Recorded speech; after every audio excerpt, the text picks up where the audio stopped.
में थे तो पूरे इस खित्ते में अगर किसी को ग्रेजुएशन करनी होती तो मजबूरन चाहते ना चाहते, क्योंकि ये दूर दराज का पहाड़ी जिला है, तब तो अरसवाई जिला था, पहाड़ों से उतर करके भद्रवा आना पड़ता था दाखिला लेने के लिए। और इसलिए भद्रवा जम्मू कश्मीर और हिंदुस्तान, आजाद हिंदुस्तान की तारीख के साथ जुड़ा हुआ एक कस्बा है, इसकी अपनी एक कुदरती खूबसूरती भी है। और आज आपके बीच रहते हुए मुझे दो एक बातों के लिए और भी खास एक तसल्ली भी महसूस हो रही है, सुकून भी, कि ये बड़ा पवित्र महीना है। अभी बैसाखी का पर्व हुआ है, होली आने वाला है, और दूसरी तरफ रमजान का महीना, थोड़ी देर में इफ्तारी का वक्त, और इस मजमूई तहजीब का प्रतीक बेहतरीन अगर कोई रहा तो ये कस्बा भद्रवा का। यहाँ सभी मजहबों के लोग मिलजुल कर रहते रहे।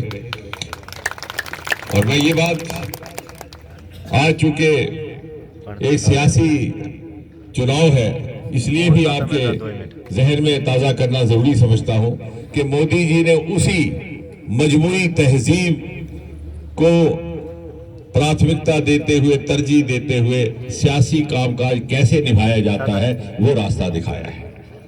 और ये बात मैं महज कोई सियासी तकरीर करने के लिए नहीं कह रहा, क्योंकि अक्सर हमें लगता है कि सियासतदान 10-10 तकरीरें करते हैं सुबह से शाम तक। सुबह जो उसने तकरीर की होती है सियासतदान भी भूल जाता है, और हम भी कहते हैं भूलने लायक ही है।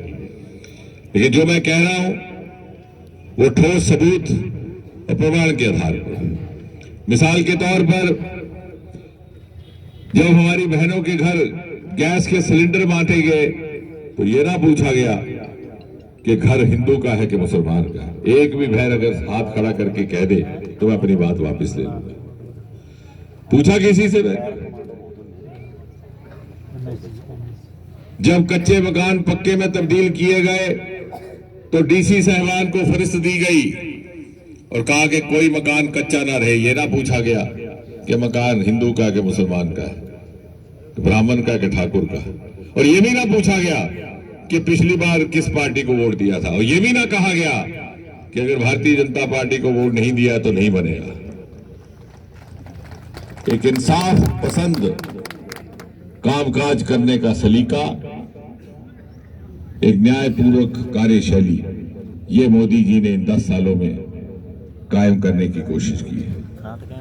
ये सिर्फ जनहित के स्कीमें ही नहीं है जो यहां पहुंची, इन्होंने हमारी तहजीब बदलने का काम किया, हमारी राजनीतिक संस्कृति बदलने का काम किया, हमारी मानसिकता, हमारी सोच, हमारा एक दूसरे को देखने का नजरिया बदलने का काम किया है। ये मैं बातें इसलिए कह रहा हूं कि अक्सर सियासी संवाद में ये बातें कम आती हैं, लेकिन ये चूंकि दानिश्वरों का शहर है, शायद कभी कोई मुताला करेगा। वजीर आजम बनने के 3 महीने के बाद लाल किले से जो पहला तकरीर करते हैं मोदी जी, तो कहते हैं कि मेरा पहला काम रहेगा बहनों के लिए टॉयलेट बनाना। मैं गलत नहीं कह रहा, गलत कह रहा हूं, और आज गलत कहने का जमाना भी नहीं रहा।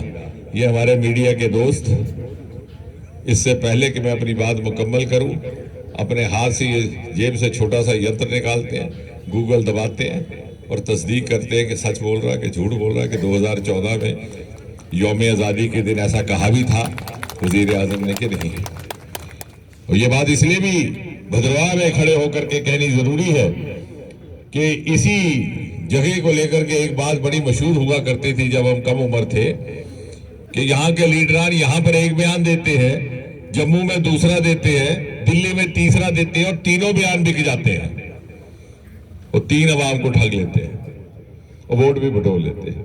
2-1 अखबारें निकलती थी, 4 दिन के बाद घर पहुंचती थी, पढ़ने वाले भी कम ही होते थे, कोई पढ़ के सुनाता था।